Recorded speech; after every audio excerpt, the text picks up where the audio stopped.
Well, with Yeah. I mean, the first thing to do is to overcome the misconceptions, to explain what you mean by anarchism. Now, it's a pretty broad concept. Like, in general, the concepts of political discourse are very far from precise.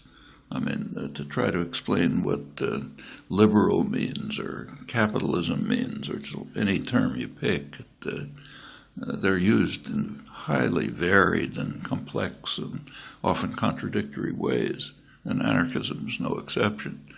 But I think if you try to find a sort of core themes running through anarchist thought and action, there are some.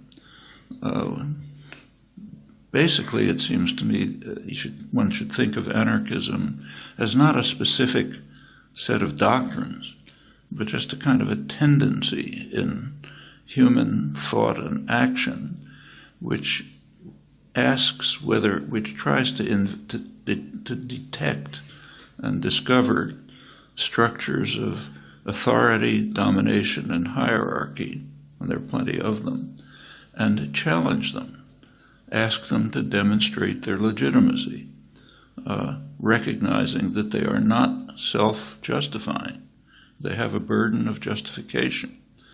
That's true all across the spectrum of human life, from patriarchal families to imperial systems and everything in between. Wherever you find a structure of domination, hierarchy, somebody giving orders, somebody taking them, whatever it may be, you have to ask, is that legitimate? You cannot assume you shouldn't assume it is legitimate because it's been like that. That's not a justification. You have to ask, is it legitimate? When you do, you generally find that it can't be justified. There are cases, you can think of cases where you can make up a justification, but try it. It's pretty hard. Most of the time, the justification is the way power is distributed. That's not a justification. And anarchism is the effort to discover such systems when they can't justify themselves, to dismantle them and to move towards greater freedom, justice, opportunity, individual creativity, cooperative activity, and so on. It's just a tendency in history. And I don't think it's hard to communicate to people. I think they take it for granted if it's brought to their attention. And you see it. For example, take one of the major achievements of the last 50 years in many societies, the United States, many others, I'm sure here, has been women's expansion of women's rights. It's changed enormously. And how did it happen? Well, as soon as the structures of oppression were identified, they kind of disappeared, which is not instantly, of course. There's resistance, still plenty of resistance. But there's a nice, it's a general truth that power prefers darkness. If it's exposed to the light, it erodes. If people can see it, it erodes. And this happens all through history. Where does it lead? So what would the final goal be? I don't think anyone is smart enough to say that, to say what it would be. This is a constant, ongoing effort to try to expand the realm of justice, freedom, independence, breakdown of authority, and so on. And I don't see it should have any limits. You can think of all kind of concrete cases. So, for example, just think of the forms of authority and domination that exist in our societies. One of the dominant ones is wage labor. If you go back to the early days of the Industrial Revolution in England and the United States and other countries, people who were being driven into the industrial system bitterly condemned it. In the United States in the mid-19th century, when the Industrial Revolution was beginning, working people described wage labor as equivalent to slavery. The only difference was that wage labor is supposed to be temporary, whereas slavery is permanent. Actually, that was such a widespread idea that it was a slogan of the Republican Party. Abraham Lincoln accepted it. That's when Northern workers went to war in the Civil War. That was one of their slogans. Want to eliminate chattel slavery, literal slavery, and what they called wage slavery. No influence of Marx or European radicalism. This just came straight out of popular understanding, the popular understanding of free, independent people who felt their rights are being taken away by being forced into a system where they have to sell themselves to survive.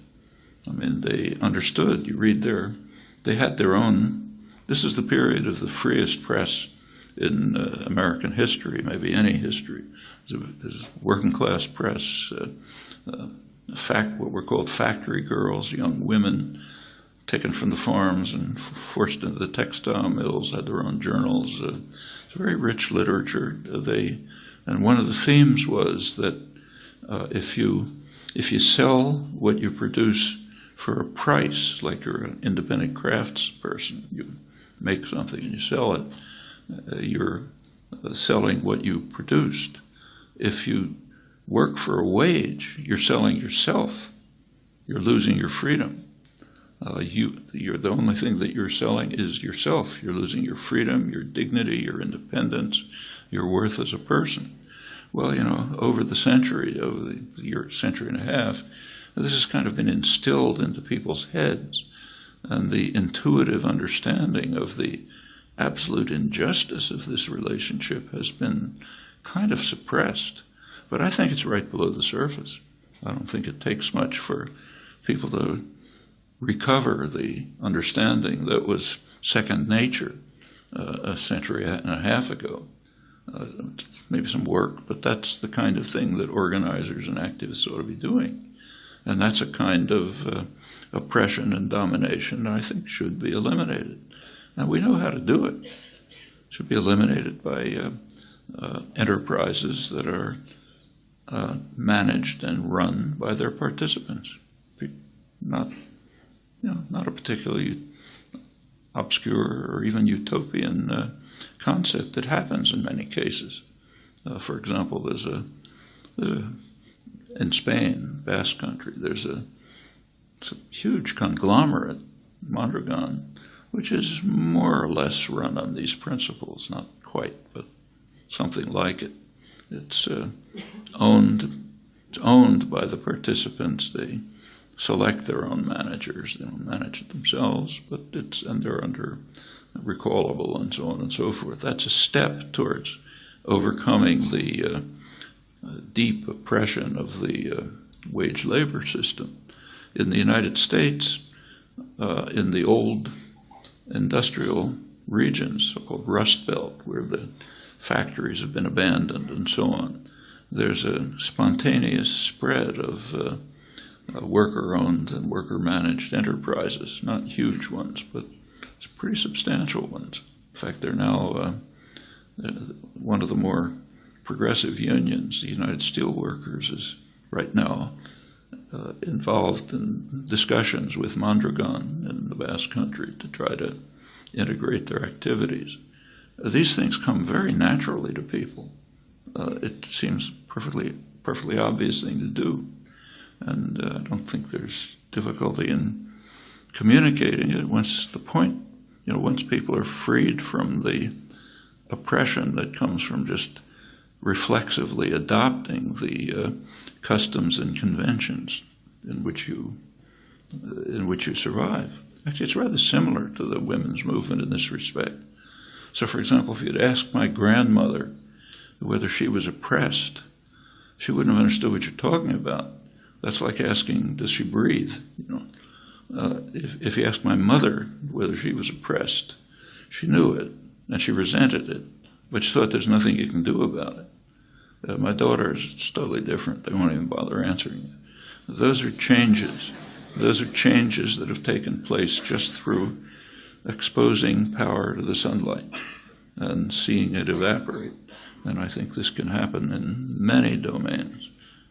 So what would an anarchist society look like? Well, you know, the final result, I don't expect the final result. Human life is too complicated, but you can see steps towards more freedom, more elimination of illegitimate structures of authority, and where it goes is for people to make their own decisions about.